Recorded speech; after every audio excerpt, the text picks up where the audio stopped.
to the cloud, and we are now recording to the cloud. We are good. Hi, I am Andrea Gigline, and this is another episode, the infant episodes of Still Rising. So it may not look the same as it does 6 months from now, but this is what it looks like today. I have got with me a fabulous young woman who I met probably 12 to 15 years ago Yeah. Yep. when I think you had just touched into your 30s when you and I met, Yep. which I absolutely love. Her name is Dr. Christina Stein. She is a clinical psychologist. But the cool thing is, especially about Still Rising, we're going to have a conversation about her work where we left off and how it has now morphed into yet another book. Um, she has many, many books. And the one that brought you into my life was the Barrett Kohler book that you did with your father, Brian Tracy of grand renown. And that was Eat the Frog. Was Kiss that frog. Kiss Kiss that. That Frog. Kiss That Frog. Yes.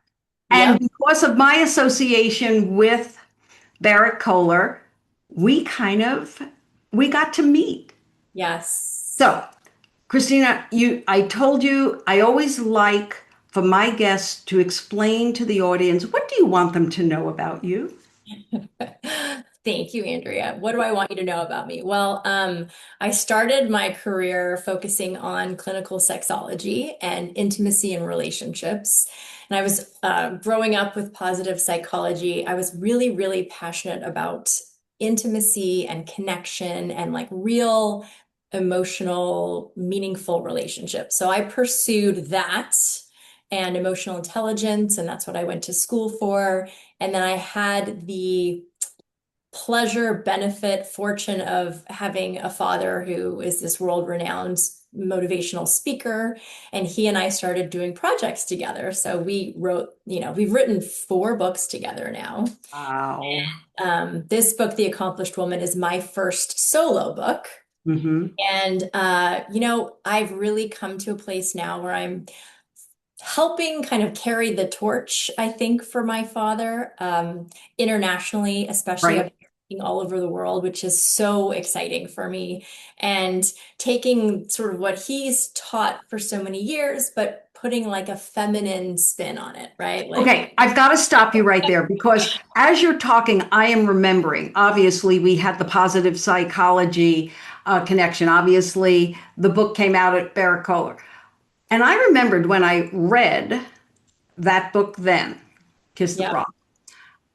What struck me is exactly what I did years of podcasting on for my Hey Boss Lady series, which what will be different now that women have more influence? And I felt, having known your father and his work through my career, it was so clear to me the input of your knowledge and your different, and I would say a female, you brought that other experience into hardcore, you can train anyone to sell kind of persona.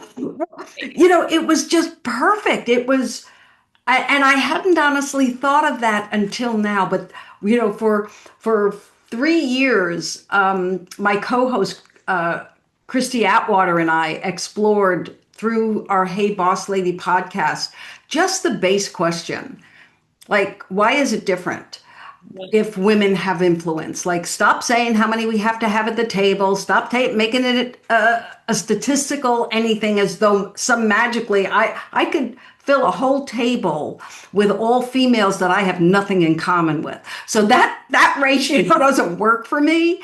But your experience, your actual path at that point was such a great representation of how that works. And I think you studying deep, intimate relationships at Yeah. that point, that really Yeah. is incredible. Thank you. Yeah. Yeah, And it just continues, I mean, and it's so interesting right now because I feel like there's a big shift worldwide. You know, I've done a lot of international travel, and it's like there are so many women in the world right now who are stepping into themselves and correct. having access to education and opportunities. And they're so excited to get to like be what they want to be or dream that there is possible. And it's just been so wonderful to kind of experience the difference of how women work together versus how women and men work together or how men work Correct. together. Like there really Yes. is a different feeling to it. And, I, I remembered early in my career when I was studying the difference between transactional and transformational. And not for any fault in the male model or in the male psyche, they really grasped transactional. yeah, You do totally. this for me, I do this for you. The world was basically functioned. And I kept seeing early on in the research that I did on the disc with women and what's different kind of stuff in the 80s. Wow, what's different is we don't seem to have the time to just be transactional. It's also less effective. I mean, I Yeah, feel like now when you're collaborative with people, yep, it's just beneficial on a much higher scale all around. It feels better, you get better results. It's just a different kind of experience. yep. But I think a lot of it, and I just want to say, I love men. I've been married Oh, me too. 27 with my husband, 3 kids. So like I'm also, you know, having pivoted from the world of sexuality a little bit, I'm also seeing how women, as they're coming into themselves and feeling independent and financially independent, that like there's a shift in relationships that's happening. Yeah, And men are, having to sort of rediscover their own identity shift or how they can partner with these women who don't need the same things from them. And so right, part of my hope is to help inspire different dynamics in relationships so that we can great. continue to preserve connection and love because I love love. Thank you. And therein, see, that's what positive psychology brings out. Because I'll read to you. Oh no, I won't read it to you because it's on the printer. But in essence, when I think about Still Rising, it is about showcasing how people actually come to a point in life where they're guiding themselves with their values. They're absolutely, their passions are powered by the love. And they have a real respect that if this is the body, if this is what I embody, my values and what I'm doing, I love. Whereas the conversation used to be, paycheck or passion. No, it's not really that. It's like, how do you imprint on people all around you? And I will say that it is a very, you came because there's 25 years or better between us. What I can appreciate about where you are, whereas I I was too busy. I always had deep friendships no matter.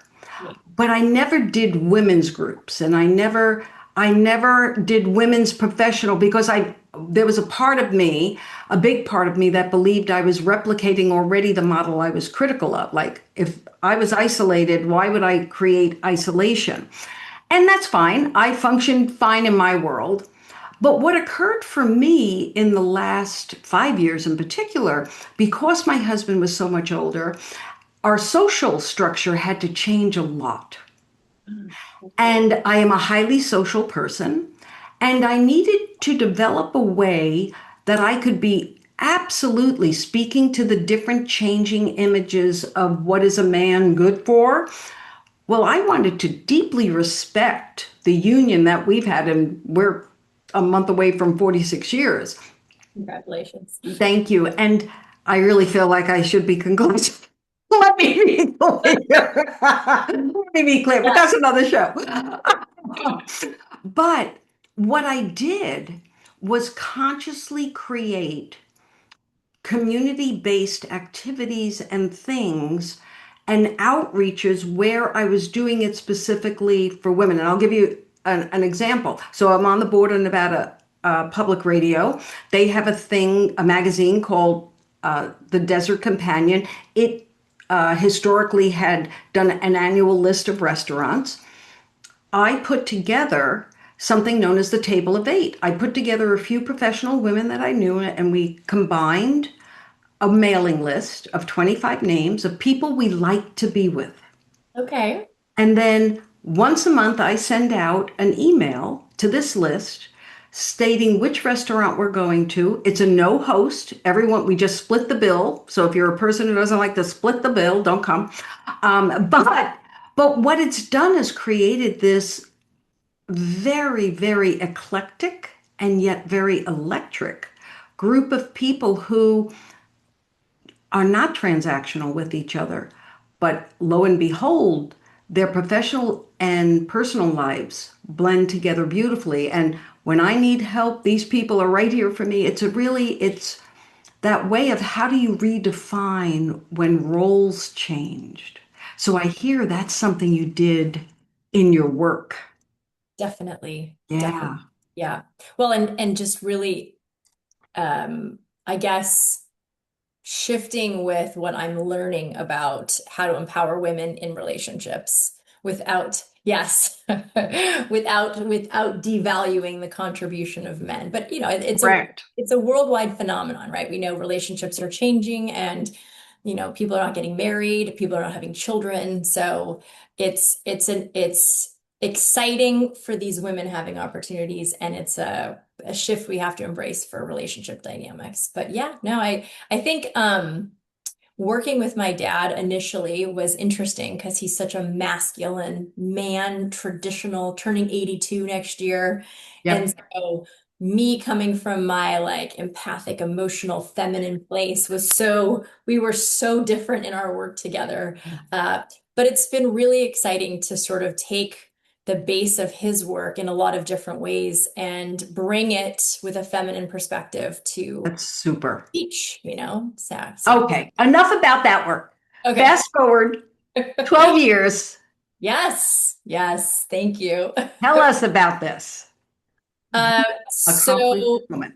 well, okay, so this book came about because my dad had actually created a program in the 80s called Peak Performance Woman.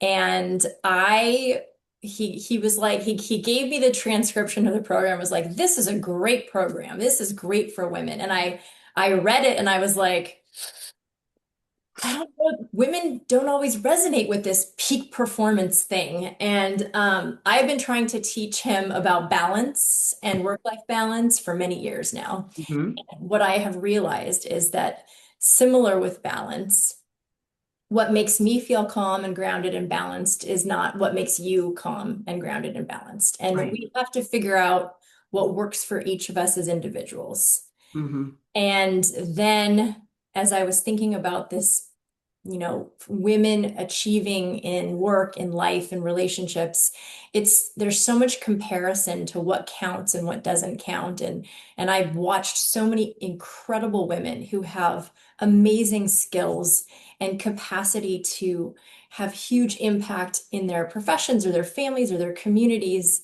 but they don't give themselves credit. Like they devalue their efforts because they're measuring it against this traditional model of success, which is basically, how much money are you earning? What is your professional title?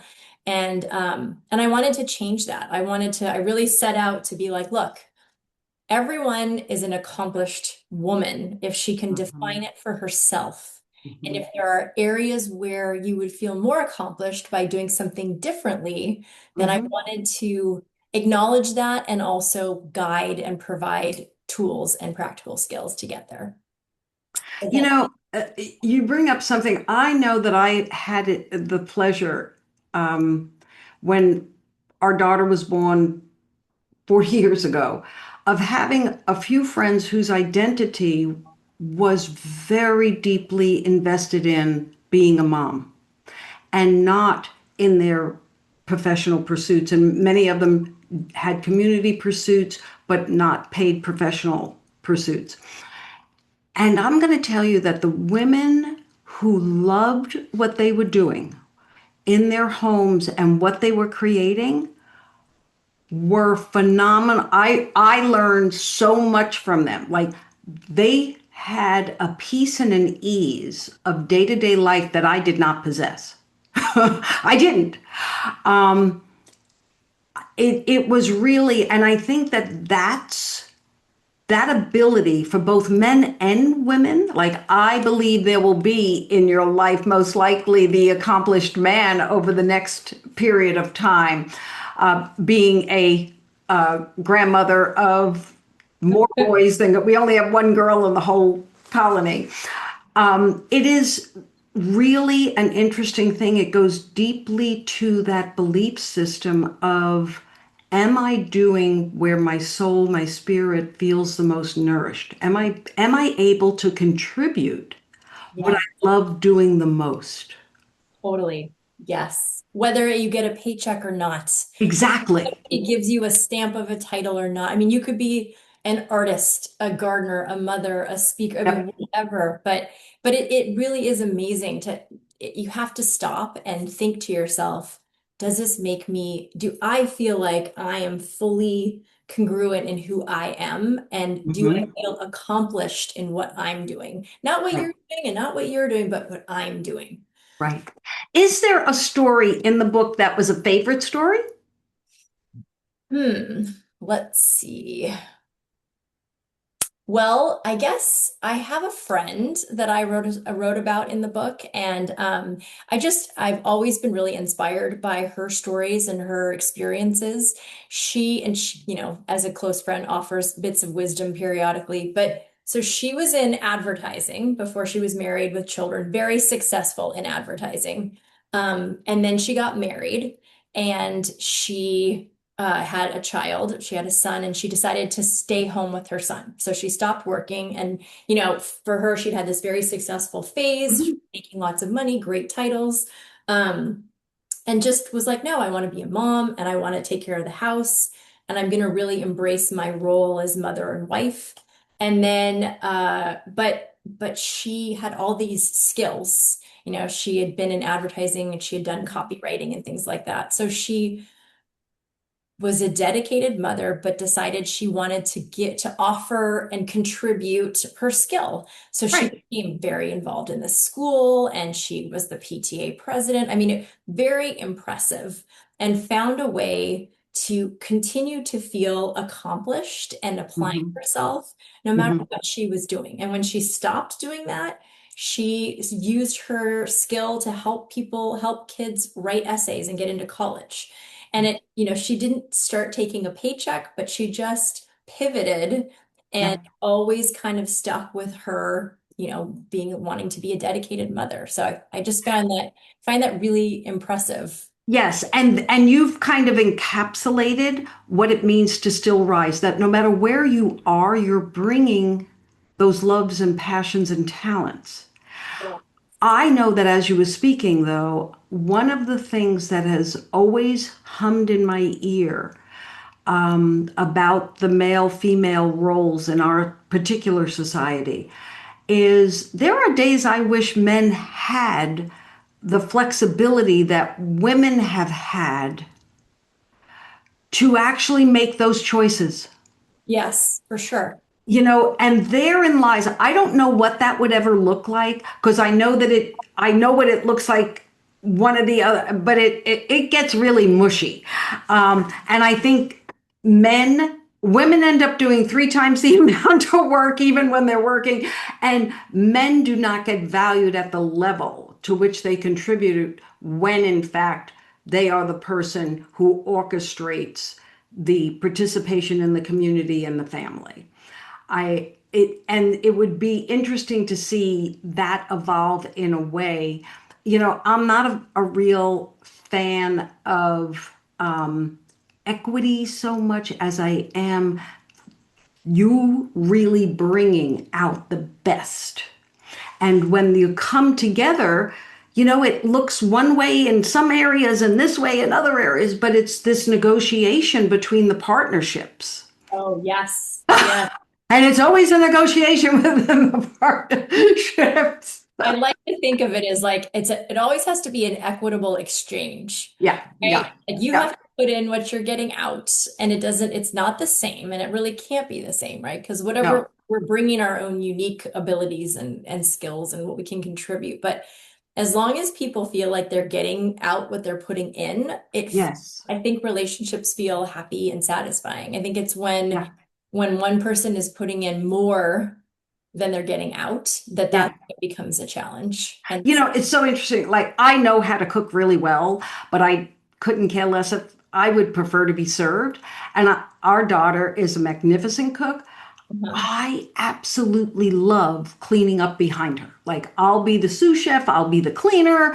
You know, it's each role, and I know that we feel very equal in that give and take. There were many years that we were doing lots of Thanksgivings with merged families together, and I used to survey the group, and everybody had their thing they loved to cook, and da da da da da. And I was like, yeah, I like to set a table, and I'll buy the wine. yeah, It's my job. a very important job, I will A say. very important job. A very I, important job. I know that I do appreciate all of that. Yeah, and I will tell you that at that very little micro level, what it's showing is that I picked the things that gave me pleasure Yeah, versus making my brain think I needed to do something, because if all the women were cooks, yeah. great, they all had their great recipes. I don't have a great recipe, you're going to remind. I poach organic chicken breast. Fabulous. You put it on top of a salad. It's good. Top of a salad. Now, I know how to do all the other things, but I don't do it with as much love as the food, should have. Um, and but you let me set the table. You let me design that table, and I am one happy girl. One happy girl.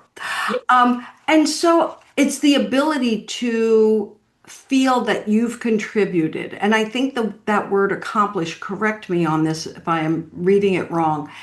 You feel accomplished because you are getting to bring what you want, and you can allow yourself to feel that that contribution is worthy. Yes, yes. And part and the process is being proactive about it, evaluating like what it is you want to bring or what it is you want to achieve or do, what is important to you, and then Mm-hmm. taking the actions to achieve those goals, right? So Great, I'm very goal oriented, and I think, it's one thing to want things, but we need structure, we need action plans in order to make things happen. great, And so, and it's about being proactive and not reactive, because I think great. busy women especially are very reactive, like Mhm. we get a call, an email, a request, a kid, we're constantly like making sure everything is taken care of. And then we get a moment to do something that we really want and someone else wants something. So if we become clear about what it is we want and more proactive with our time, then Yeah, we start to choose where we're investing our time and energy into things that great, really matter to us. And then when those things manifest or we achieve those goals, we really feel accomplished. It's like you can spend a day doing 10 different things for other people and at the end be like, God, I had such a busy day and feel so unsatisfied. Mhm. You can pick three things you really want to achieve and achieve it and feel really proud of yourself for getting those things done. And Yeah. it just comes back to like you making the choice that it's something that you care about versus just being reactive. Now, I know you build the foundation of through stories. There's exercises at each one of the chapters. Yes. Are there going to be workshops, podcasts, in addition to things like this? Like, what happens from here? Yes, definitely. So I'm putting together an extended workbook that's going to kind of do a little bit of a level up with each chapter with more exercises. And then I'm filming and producing a coaching program. So it's going to be a Beautiful. coaching program. And there's going to be, group get group meetings and one-on-one. And really, I want to bring community for women, support, go through these chapters and exercises and really help women redefine success for themselves and be Right. able to take action, right? I'm really big on competency. And I think Mhm. we read books and we get knowledge, but without being able to apply the knowledge, then we don't end up with action and results. So I've been in the midst of a spiritual program that I was taking, and there were two things that awareness helps clarity, but clarity is not transformation. And what it sounds like is that you are helping people get clear, yes. but then, okay, now do this, and there'll be an entire mechanism in order to do that. That's Yeah. fabulous. That's Well, fabulous. even every chapter that I wrote has actions. It's not just, But it's hard to do it alone. I know it, that that's a very extroverted way of being, but yes. it's easy to put the book down if I don't have to show up and actually, I didn't do the work this week. Kill me. You're right. You're right. Having like self-discipline and holding yourself accountable, I think is they're both very challenging for most people. Yeah. Yeah, And that's why I think the combination of all the different ways of coming together and living in the information becomes really important. definitely. Definitely. Yep. Yep. So, is there anything that you else you'd like to tell us before we sign off? Well, I can tell you, you can follow me on Instagram at Dr. Christina Tracy Stein. And there you go, Dr. Christina Tracy Stein. And I do put out a lot of content there now and a lot of resources. So Super. I will. I'm not sure I follow you. I will today. fabulous. Okay. Yeah. And that's where I'm, going to be announcing new offers and different, Perfect. different groups to get together with. So So primarily on Instagram. yeah. And I'm also on Facebook. It's Dr. Oh, Christina great. Tracy Stein as Yeah, well. I'm not. I mean, Yeah. I have a page that gets filled from my whatever I do on Instagram. Facebook and I had a personal argument years ago, and Oh, I'm not going back. yeah. Well, then you won't follow me on Facebook, but I will not. I Instagram. will not. In fact, I for 5 years have taken a Sunday morning Course in Miracles with a magnificent group out of Atlanta, and it started because of the pandemic, and I had been running classes for a church here. And someone, we got together, and this man, Michael Wilkinson, he is a master level facilitator, and he 30 years ago developed techniques for teaching online. So it is hardcore great. And then he asked us to join a Facebook group. Oh, I yeah. was like, no, Michael, just send me an email. If you want to talk to me, just send me an email. I am not going on Facebook. Yep. I found out way too many things about people I loved on Facebook. I did not need to know any of those things as far as I was concerned. Well, it's a very different world, right? I mean, we're It just is. It and is. it's more personal and more detached at the same time. Yeah. And so, and you know what? To be fairest of all, Yeah. I go where I know my peeps are that I would love to just communicate with. I don't need to know all the noise. Oh yeah. Yeah, yeah. And it's just so nice to share things. I am one of those people that everyone hates. I don't post negative stuff. I don't go out to a party and dump my laundry on you either. So I just took the word social to be social. Although truthful, like I think you can be both those things.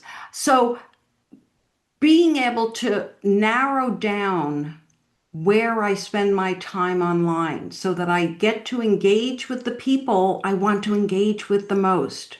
Oh yeah. Well, I am all about putting out value. It's not about Yes. what I had for breakfast. I don't Yeah. subscribe to that. I think at my heart, I'm a passionate teacher and I want Yes. to help people come to those moments of realization and the ahas that empower them. And so Absolutely. excited to do that in a lot of different ways. And so Beautiful. this book is certainly one of them. Well, Dr. Christina Tracy Stein, thank you. Yay, you see, hold it up. Hold that up. Yay. Thank you so much for reconnecting with me. I love hearing how you are still rising. I am Andrea Gigline. Keep coming back for the conversations. They'll be different every time, but thank you for the time that you've invested with us today. Yes, thank you. Bye. Bye. There.